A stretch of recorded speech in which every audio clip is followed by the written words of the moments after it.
John, isn't it amazing? We're sitting here talking about this clock when it all came about with 4 guys just playing golf in Florida, seeing one of those clocks down there and saying, man, what a cool idea to have one back at home. Yeah, I remember that lunch distinctly. We were together and got challenged by the other 2 members. It's a great idea. We always thought it'd be a great addition to the club. I guess it was originally considered back in 2012 during the centennial. Yeah. No question it'd be a great addition to the club, and it was just time to really act on it. When it came time to find a supplier for the idea, the team didn't have far to look. The Verdin Company, one of America's premier golf and tower clock manufacturers and Ohio's oldest private manufacturing company, was located just across the valley in Cincinnati. Verdin has built golf and tower clocks for venues across the U.S. and around the globe.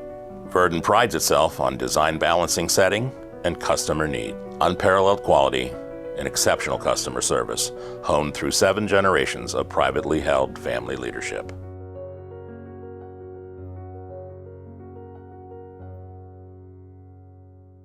Looking back at getting the money for it was like, hey, I know with our membership and their support, we could raise the money privately.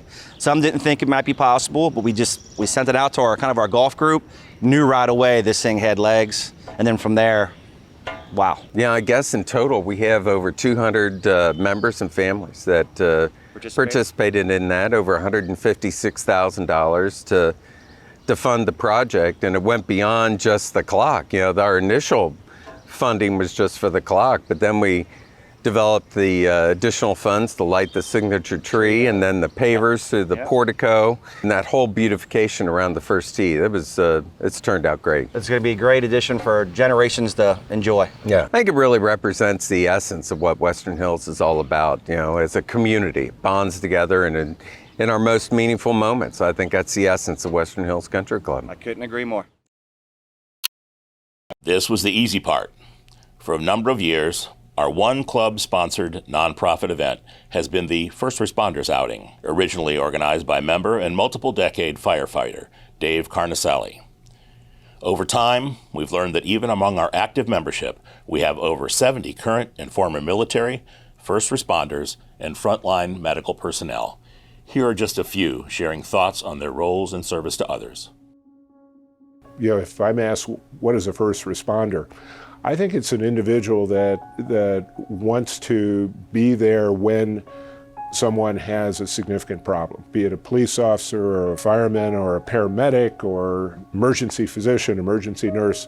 They want to take care of patients or people in their greatest time of need. Growing up, I had family members who were ill, and I always felt helpless because I couldn't take care of them, or I didn't know what was wrong with them. And so I had decided kind of from an early age that healthcare was where I wanted to be. The joke around our family is civil service or unemployment, one of the two.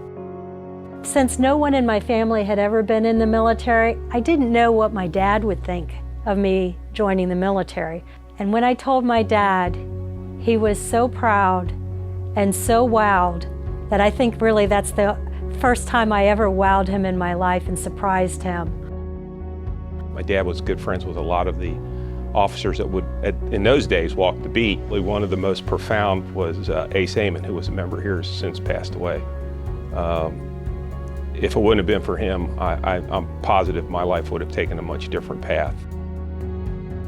I don't think people realize how hard it is to be a first responder. There is a great deal of pressure, and I don't think people really understand how much pressure that is. I feel there's so many people out there that don't get that recognition. The tragedies that I had to work through to this day send shivers up and down my spine when I even think about it. I try not to think about it too much. What makes it all worth it is the gratitude that you get from the community and the thanks that you get from folks for doing the job.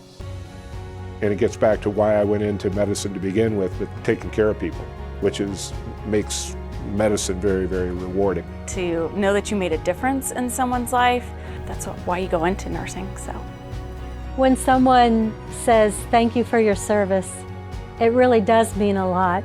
I think of my dad, who has passed, and how wowed he was and how proud he was to have a major in the Army.